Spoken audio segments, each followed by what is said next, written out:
à toutes, on se retrouve aujourd'hui pour une vidéo maquillage. Je vais aborder avec vous donc tous les produits que j'ai pu tester depuis que je suis passée au naturel en ce qui concerne le make-up. Donc il y a certains produits que je ne vais pas vous présenter parce que soit je ne les ai pas sous la main, soit tout simplement je n'en utilise pas. Donc il faut savoir que je ne suis pas une grande fan en particulier du make-up. Moi, c'est vraiment mon dada, c'est les soins, hein. C'est vraiment ce que je préfère, hein. Les soins du visage, du corps, des cheveux, les masques. C'est vraiment, pour moi, ce qui prime avant tout dans la beauté, c'est les soins. Parce que vous avez beau mettre tout le make-up que vous voulez sur la figure, si vous n'avez pas une jolie peau derrière ou vous n'en prenez pas soin, ça ne sert un peu à rien, je trouve. Donc du coup, le make-up, c'est pas, voilà, c'est pas quelque chose vers lequel je me tourne forcément euh, quand je veux découvrir une marque. Voilà, c'est pas ce qui m'attire le plus, on va dire, dans la beauté, ça va être plutôt donc les soins. Ceci dit, donc j'ai été amenée à me maquiller dans mon ancien job, donc c'était obligatoire, hein, de se maquiller. Quand j'étais coach, vous imaginez bien que je ne me maquillais pas au quotidien parce que je donnais quand même entre 3 et 4 heures de cours par jour. Donc, qui dit sport dit transpiration. Si vous vous maquillez à moins d'avoir du maquillage waterproof à 100%, vous ressemblez à rien à la fin du cours. Donc au quotidien, effectivement, je ne me maquillais pas. Et par la suite, quand j'ai changé de job, j'ai dû me maquiller un peu par obligation. Donc du coup, j'ai été amenée à découvrir certains produits. Et je vais vous partager aujourd'hui mes produits chouchous, ceux que j'ai rachetés déjà plusieurs fois ou pour lesquels j'ai eu un vrai coup de cœur. Donc voilà, que je peux éventuellement vous partager aujourd'hui. Donc, comme je vous le disais, j'avais un boulot de conseillère de vente en beauté notamment, donc il fallait vraiment être impeccable aussi bien au niveau de la tenue que du maquillage. Donc, on avait un maquillage imposé, hein. Donc, soit on devait un peu plus forcer sur les yeux, soit sur la bouche. Enfin, bon, si vous travaillez dans ce genre de domaine-là, vous devez connaître. Donc, au niveau du teint, il fallait que ce soit impeccable, forcément. Et puis, il fallait que la tenue aussi soit au rendez-vous. Donc, en termes de fond de teint, moi, j'ai toujours été fond de teint liquide, voire bébé crème. Donc, avant d'avoir ce job-là, j'utilisais essentiellement la bébé crème de Florence Nature, qui était vraiment pas mal. Le seul bémol, c'est qu'il n'y avait, à l'époque en tout cas, ça a changé je crois maintenant, il n'y avait qu'une seule teinte, une teinte médium, qui était quand même relativement foncée pour mon type de peau, pour ma carnation, notamment en plein hiver. Mais sinon, elle était vraiment pas mal. Une couvrance tout en légèreté, elle faisait un très joli teint. Elle n'avait pas d'effet keki ou quoi que ce soit. Il fallait la poudrer un petit peu parce qu'elle avait tendance à faire briller au cours de la journée, mais sinon elle était très sympa.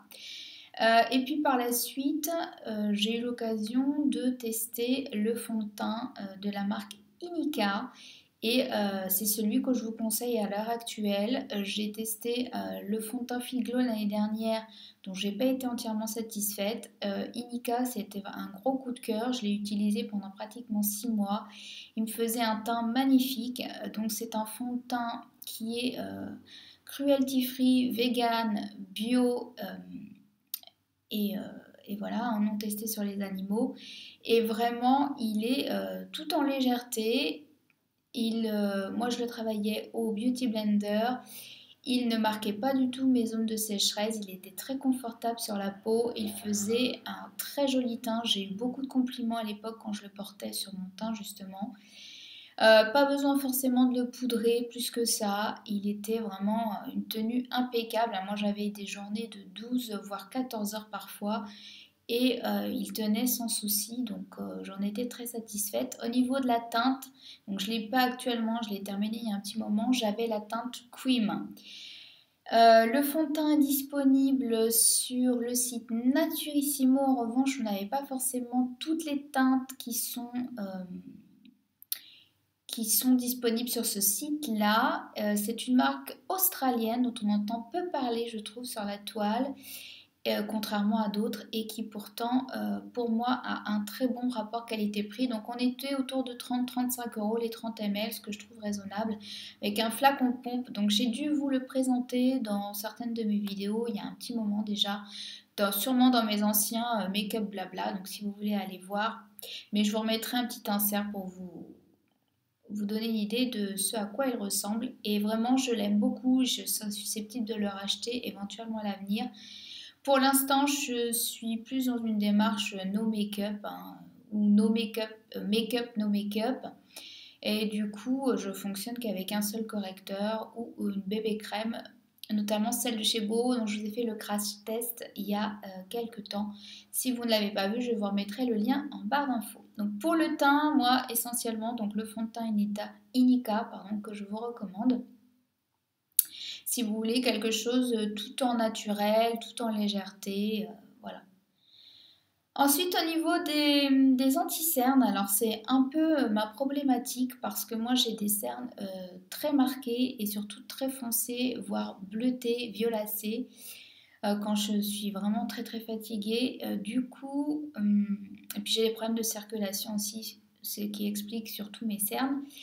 Et du coup, j'ai eu beaucoup de mal quand je suis passée au naturel à trouver des choses assez couvrantes, d'une part, sans que ça fasse kiki, sans que ça parte dans les plis, parce que moi maintenant j'ai passé la quarantaine, donc il y a les petites ridules, à la fois les rides naturelles, hein, mais aussi surtout la déshydratation autour de l'œil. Donc triple problématique on va dire. Et du coup, pour moi, il n'y avait pas d'anti-cerne qui fonctionnait. Soit ils étaient trop épais, donc tout ce qui est anti-cerne en peau, en crème, ça passait pas, ça filait tout de suite, donc c'était vraiment pas joli. Et puis en termes de couvrance, ça fonctionnait pas, donc ça faisait grisâtre au niveau du contour des yeux. Donc du coup, j'en ai essayé plusieurs, hein. J'ai essayé celui d'Inika qui ne me suffisait pas. Et du coup, j'avais acheté une CC crème, il me semble, sur iHerb, de la marque Physician Formula, que j'avais détournée donc du coup en anti-cerne, et ça fonctionnait très très très bien. C'était quelque chose de très couvrant, hein, vous vous en doutez bien, mais en même temps qui ne filait pas trop dans les plis, franchement c'était vraiment bien. Et comme le tube était un tube de 30 ml, pour le contour des yeux, je l'utilisais uniquement pour cet usage-là. Et du coup, il m'avait fait une éternité et ça m'avait très bien convenu. Et par la suite, j'ai eu la chance de découvrir, entre guillemets, le Clove & Aloe, le correcteur Clove & Aloe, donc qui est une marque américaine. Le seul bémol pour lequel je ne le rachèterai pas, c'est qu'il contient du silicone, malheureusement. Donc cet anti-cerne est juste parfait, aussi bien en termes de packaging, parce que moi je trouve ça hyper pratique. Donc ça se présente sous forme d'embout mousse comme ça, si vous ne le connaissez pas déjà, on en parle partout. Donc moi je l'utilise aussi bien sur mes cernes que pour faire mon teint, vraiment avec parcimonie sur les 2-3 petites rougeurs que j'ai à cacher ou autre, et il est juste parfait. Le seul truc, c'est qu'il y a du silicone. Donc le silicone, ça peut potentiellement vous boucher les pores, c'est très polluant surtout. Donc c'est dommage, mais c'est vrai qu'en termes de texture, il est très léger, il se travaille très très bien, il se fond très bien dans la peau. Et il ne se voit pas, il est imperceptible. Et en termes de couvrance, notamment pour les cernes, il est juste parfait. C'est pas trop, mais c'est pas assez du coup. Et franchement, je l'aime beaucoup. C'est bien dommage, malheureusement, qu'il y ait des silicones à l'intérieur. Donc au niveau des anti-cernes, pour l'instant, je suis à la recherche, on va dire, hein. Celui-là, il m'en reste encore, donc je vais le terminer, bien évidemment. Mais par la suite, soit je repasserai sur la CC crème de Physician Formula, soit un autre, peut-être le Figlo, que je trouve en revanche un chouïa trop cher pour mon budget, en tout cas pour un anti-cerne seul. Après, pourquoi pas l'utiliser comme le Clove & Aloe, donc un 2 en 1 entre guillemets. Petite précision pour celui-ci, parce que je ne vais pas vous en parler puisque je ne me maquille à présent plus les yeux. du tout, mais je l'ai utilisé en base à paupières. Donc voilà, quand j'ai eu à me maquiller les yeux et il fonctionnait plutôt pas mal. Donc finalement un 3 en 1. Voilà, si vous cherchez, parce que je sais que c'est un peu à la recherche du Graal pour la base à paupières naturelle, bio, etc. C'est vraiment pas facile. A priori, la marque Ilia en a sorti une qui est vraiment bien, sauf que elle aussi, malheureusement, contient des silicones. Voilà, éternel débat, hein. Donc voilà.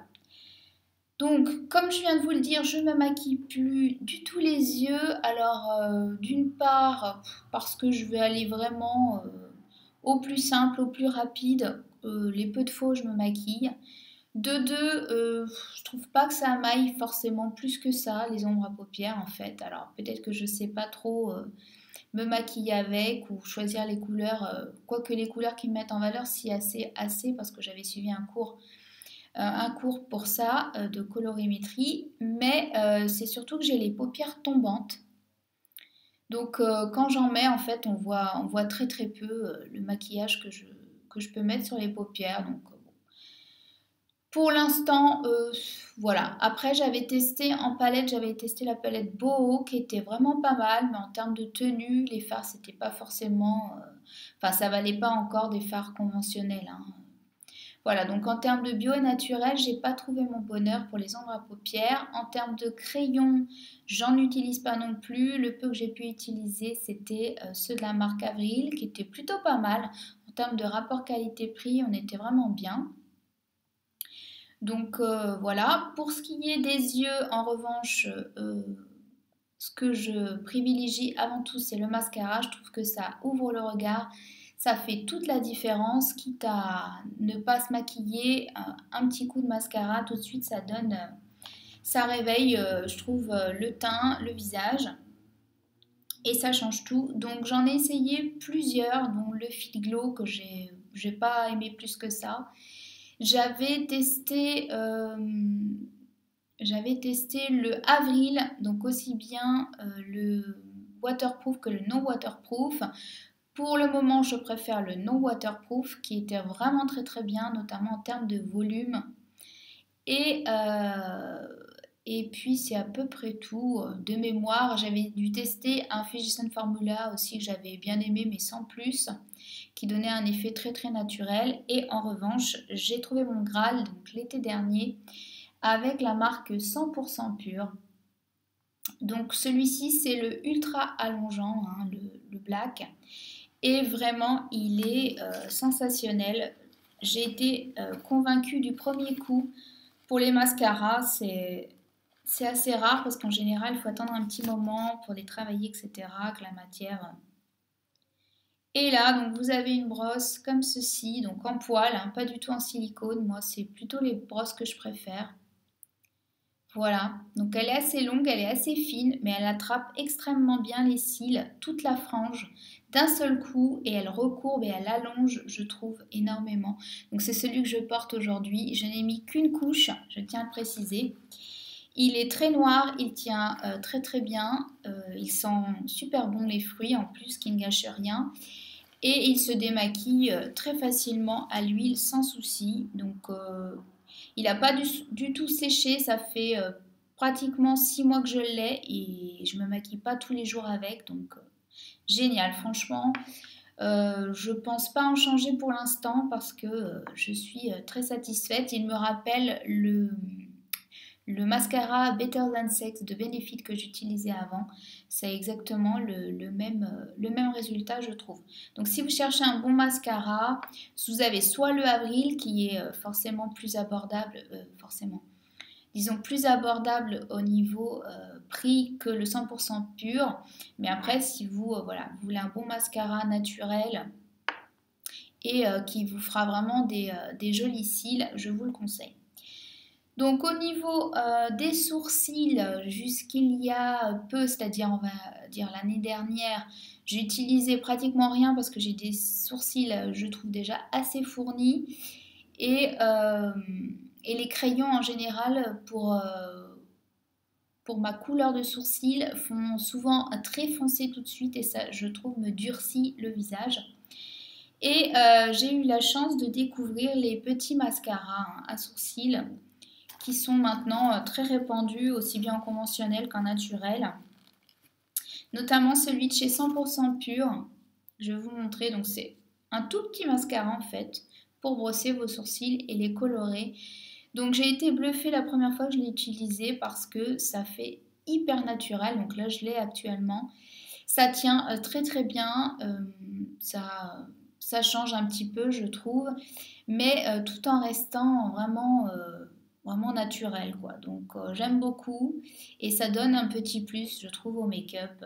Donc je l'utilise mais pas forcément toute l'année, on va dire. L'été, c'est pas un geste que je vais pratiquer, mais je trouve que l'hiver ou pour un make-up de soirée, c'est important, ça finit vraiment bien le maquillage. Donc moi, j'ai la couleur medium brown, hein, si vous vous demandez. Et si vous voulez voir aussi la plupart de ces produits en action, vous avez mon dernier crash test où je vous montre justement l'application de ces produits. C'était le crash test de la bébé crème Beau. Donc voilà. Au niveau du teint, on va passer du coup au blush et à l'highlight. Donc pour les blushs, quand je me maquillais, même en conventionnel, en fait, j'aimais pas du tout. C'est quelque chose que je mettais pas forcément parce que j'ai tendance à avoir des rougeurs, moi, notamment en hiver. Et du coup, je trouvais que les blushs, ça accentuait mes rougeurs. Du coup, j'en mettais pas. Et puis je savais pas trop comment les appliquer et en termes de tenue c'était pas génial aussi parce que j'ai une peau extrêmement déshydratée, du coup ça avait tendance à marquer un petit peu les zones de sécheresse à ce niveau-là, mes rougeurs, etc. Donc c'était pas un geste que j'aimais faire. Et puis est arrivé les blush crème et là j'ai complètement changé d'avis. Et en naturel c'est ce vers quoi je me suis tout de suite tournée, les blush crème. Donc j'ai essayé celui d'Inika qui est en même temps, vous pouvez en même temps utiliser pour les lèvres. Donc là je ne vous l'ai pas ramené mais il est très joli aussi, c'est un rose bleuté qui est vraiment magnifique. Et après il est arrivé la marque Kosas qui a sorti donc des palettes de blush à la fois poudre, donc blush poudre et blush et highlight poudre, on va y arriver, mais aussi donc des palettes de blush crème et d'highlight crème. Donc là, c'est la couleur Velvet Melon que vous voyez. Et oui, je l'ai bien creusé parce que je l'adore. Donc au niveau de l'highlight, je l'ai très peu utilisé parce que j'en mets pratiquement jamais. Hein. C'est pas quelque chose auquel je pense quand je me maquille. Et il est pas mal, mais sans plus. Hein. Je vais vous en présenter un juste après. Donc il est un peu champagne, mais plutôt beige.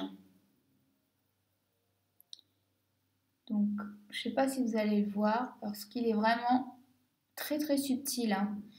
Ça m'est arrivé en été de mélanger les deux, parce que ça fait vraiment un très beau mélange. Voilà. Et pour le blush, on est sur un pêche.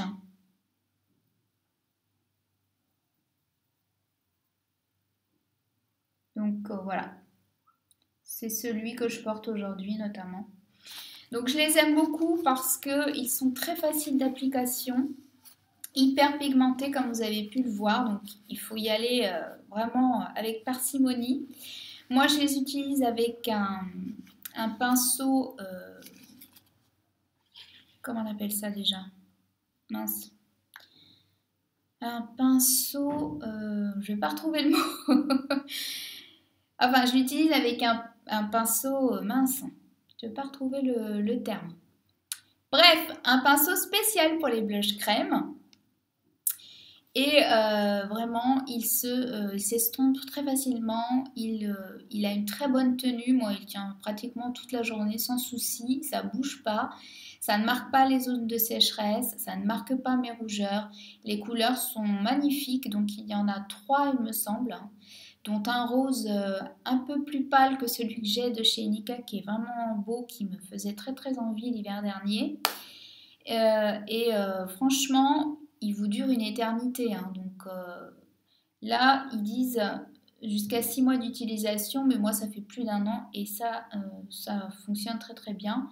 Donc, vous avez 9 grammes de produits et ils sont autour de 35 ou 40 euros, je crois. Donc, pour un duo blush highlight, je trouve ça vraiment raisonnable. Donc, en termes d'highlight, j'en utilise peu, mais quand j'ai utilisé, on va dire, j'ai utilisé celui de chez RMS Beauty, donc qui se présente comme ceci. Donc c'est le Magic Luminizer, voilà, qui est un très beau champagne, qui est plutôt un champagne froid, on va dire. Et alors, qui attrape la lumière, mais c'est un truc de dingue. Et alors moi, ce que j'apprécie surtout dans cet highlight, ce que je n'aime pas dans l'highlight en général, c'est qu'il n'est pas du tout voyant. Du coup, vous ne ressemblez pas à une boule à facettes. C'est discret et en même temps, ça accroche vraiment très très bien la lumière. Donc je ne sais pas si on va bien le voir à la caméra parce que c'est hyper subtil et moi c'est vraiment ce que j'aime dans la highlight. Parce que quand vous devez aller travailler, vous n'avez pas envie forcément. Alors en soirée, je veux bien, hein, c'est vraiment quelque chose qui pour moi devrait être réservé, voilà, aux make-up artistes pour des shootings ou quand vous allez en soirée pour sublimer votre maquillage. Mais je trouve qu'au quotidien, pour l'avoir vu sur certaines jeunes femmes, notamment voilà, qui pouvaient être vendeuses chez Kiko ou Marionneau ou Sephora ou autre, ça fait pas, pour moi je trouve en tout cas pas du tout naturel. Donc c'est pas un geste que je fais au quotidien, mais je trouve que par petites touches et avec quelque chose d'assez discret mais en même temps classe, ça peut être très joli. Donc voilà. Et on va finir avec ce que je préfère dans le maquillage, à savoir les rouges à lèvres. Donc ça c'est vrai que je trouve que ça change tout par rapport au maquillage, hein. Le rouge à lèvres, ça termine pour moi le maquillage. Donc je sais que beaucoup de jeunes femmes ou de femmes tout court n'aiment pas avoir quelque chose de très marqué sur les lèvres, n'osent pas le rouge ou le bordeaux ou le fuchsia. Et moi pourtant c'est des couleurs que j'adore, je trouve que ça fait toute la différence. Donc je vais vous présenter 3 marques de rouge à lèvres avec des textures très différentes. Donc c'est vraiment mes marques chouchou à l'heure actuelle. Donc tout d'abord la marque Avril, dont je vous avais fait une vidéo swatch. C'est d'ailleurs la vidéo la plus vue sur ma chaîne à l'heure actuelle, et oui, qui l'aurait cru. Donc j'en ai vraiment beaucoup. Je m'en suis séparée de certains il y a quelques temps parce que voilà, il y a des couleurs que je ne vais pas forcément mettre ou que je ne mettais pas beaucoup, donc je ne voyais pas l'intérêt de les garder, donc j'ai donné autour de moi. Et j'ai gardé vraiment les couleurs qui, à mon sens, me vont le mieux et que je mets le plus souvent. Donc là, en l'occurrence, vous avez la couleur 635 hein, qui est le grenat, qui est la couleur idéale pour l'automne, je trouve, qui est un très joli prune, un peu violine. C'est celui que je porte. Donc ce sont des rouges à lèvres d'une texture crémeuse, donc qui glissent très très bien sur les lèvres, qui les hydratent en même temps. Donc je vous montre le swatch. Voilà, je trouve qu'ils ont une très bonne tenue, rapport qualité-prix imbattable, je trouve à mon sens. Au niveau de la description des couleurs sur le site, c'est pas forcément fidèle. Donc, si vous avez possibilité, maintenant il y a de plus en plus de boutiques, notamment à Paris, mais même en France, qui s'ouvrent de la marque Avril. Si vous avez l'occasion d'aller les swatcher, allez-y, ce sera plus facile pour choisir. Il y a très souvent des ventes privées sur beauté privée, vente privée, showroom privé de la marque, avec des prix défiant toute concurrence à plus de moins 50%. Donc déjà que les rouges à lèvres sont à 6 € à la base, ça vous fait un rouge à lèvres à 3 €. Donc ça vaut vraiment le coup si vous voulez compléter un petit peu votre collection et en acheter plusieurs à la fois. Je vous remettrai le lien de ma vidéo swatch si vous voulez voir. J'avais aussi les crayons à lèvres que je ne vous ai pas présentés mais que j'aime beaucoup, qui sont très économiques.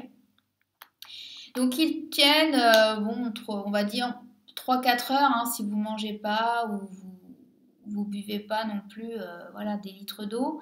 Mais vraiment, je les aime beaucoup et ils sont hyper confortables. Il y a de très nombreuses couleurs disponibles, donc pour tous les goûts. Deuxième type de rouge à lèvres que je vais vous présenter. Je me suis emballée entre la pensée et la parole, du coup ça a dérapé. C'est un rouge à lèvres mat et les rouges à lèvres mat que je préfère, c'est les Kosas. Donc ce sont des rouges à lèvres qui se présentent comme ceci. Donc déjà le packaging est magnifique. Alors je ne sais pas si ceux-là sont aimantés, la nouvelle formule. Donc avant ils ne l'étaient pas et là ils le sont, un peu comme les rouges à lèvres Nars. Le packaging est magnifique, hein, forcément on n'est pas du tout sur le même tarif, hein. Là, on est pratiquement à 30 € le rouge à lèvres. Mais si vous souhaitez des rouges à lèvres de très grande qualité, avec des couleurs magnifiques et une excellente tenue, et vous faire plaisir avec vraiment un écrin, on va dire, de luxe, entre guillemets, Kosas sans hésiter. Donc là, vous êtes sur le rouge parfait, le rouge par excellence, très féminin, très élégant. Moi que j'ai porté très souvent hein, quand je bossais dans la vente parce qu'il va avec tous les make-up, je trouve, il va à tout type de carnation. Donc c'est le Electra, hein. Je vais vous le swatcher. Donc il est magnifique, il a des reflets un peu bleutés, mais il est sublime. Donc j'en ai que deux malheureusement, dont un que j'avais gagné lors d'un concours Instagram. Et si je pouvais, je compléterais ma collection, mais ce n'est pas à l'ordre du jour pour l'instant, mais il y a des couleurs nude très jolies pour l'automne, notamment le Rose Water, le Undone.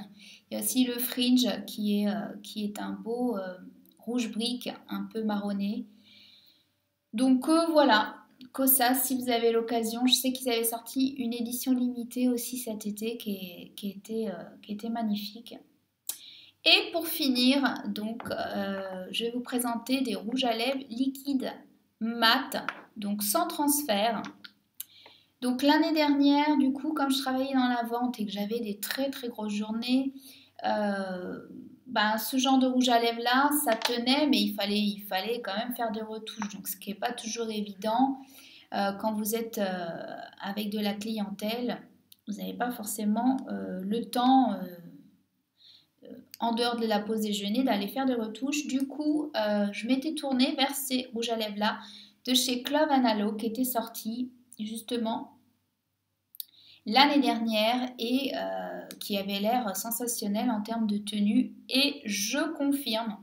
Donc là, je vais vous faire les swatchs, mais je vais m'empresser tout de suite après d'aller les retirer parce que sinon je vais galérer parce qu'ils ont une tenue, mais d'enfer quoi. Et en plus quand il s'estompe, même quand vous mangez, ça reste super propre. Il y a juste la lèvre, l'intérieur de la lèvre qui s'estompe un petit peu, mais franchement pour les retirer, faut y aller quoi. Donc du coup, moi j'avais le Napa qui est un magnifique rose framboise qui est sublime. J'adore le porter celui-ci vraiment. Je trouve qu'il me va très très bien. Donc moi j'avais choisi ces deux couleurs là parce que c'était les plus entre guillemets passe-partout, les plus communes pour aller avec la plupart des make-up que je pouvais porter, et puis parce que il y avait des correspondances avec les rouges à lèvres dont je devais parler à la boutique où je bossais. Donc voilà, il est juste ici, il est sublime, hein. Donc dans la collection, il y en a 5 ou 6 je crois, dont 2 qui sont quand même relativement très foncés et très difficiles à porter. Je ne vous ai pas apporté, mais j'ai aussi le... Oh là là, aujourd'hui j'ai pas ma tête, hein. Le rose un peu plus flashy, mais qui n'est pas forcément adapté pour la saison, donc je ne vous l'ai pas apporté, mais j'ai beaucoup porté cet été. Si je vous retrouve le nom, je vous le remettrai en barre d'infos. Et donc juste ici, vous avez le rouge qui est le Fiesta, qui est un rouge qui a tendance à tirer un petit peu plus vers le orange, hein, par rapport à Electra par exemple. On peut bien voir d'ailleurs la différence. Donc au niveau tenue, il n'y a rien à dire. Au niveau confort, alors bien évidemment, on ne va pas se le cacher, ce genre de rouge à lèvres, ça dessèche toujours plus les lèvres qu'un rouge à lèvres en bâton, hein, bien évidemment. Mais sans plus, franchement, j'ai pas eu les lèvres défoncées à la fin de chacune de mes journées. Il faut penser à bien les exfolier relativement régulièrement pour pas avoir de petites d'effets de peau morte. Mais sinon, vraiment super, je vous les recommande si vous cherchez des rouges à lèvres à longue tenue. Pigmentation au top, application super facile avec l'embout comme ceci, l'embout mousse. Et rapport qualité-prix top, on doit être autour de 16 euros, je crois, le rouge à lèvres. Donc voilà, que demander de mieux. Donc voilà pour le make-up. Je vais juste terminer avec la poudre bronzante puisque je ne l'ai pas avec moi, mais je vais quand même vous en parler. Pour moi, ma chouchoute, pour le moment, ça reste la poudre de chez Beau, la poudre bronzante. Je prenais la teinte numéro 7, la Terre des Cévennes, aussi bien en hiver qu'en été. Elle est très très naturelle. C'est une poudre extrêmement fine, donc vous n'avez pas de sensation de matière sur le visage. Elle teinte, mais vraiment tout en naturel. Elle n'est ni trop orangée, ni trop marronnée. Elle est vraiment, je trouve, parfaite. Elle n'a pas de micro paillettes ou de nacre ou quoi que ce soit. Elle est complètement mate. Donc vous pouvez l'utiliser à la fois pour faire le contouring et pour en mettre sur tout le visage, comme moi je faisais aussi bien en hiver qu'en été. Donc voilà, donc la vidéo aura été un petit peu longue, mais j'espère qu'elle vous aura quand même intéressé. N'hésitez pas à me partager vos chouchous en barre d'infos niveau make-up si vous avez fait de jolies découvertes ces derniers temps. Et je vous dis à bientôt pour une prochaine vidéo. Bye bye!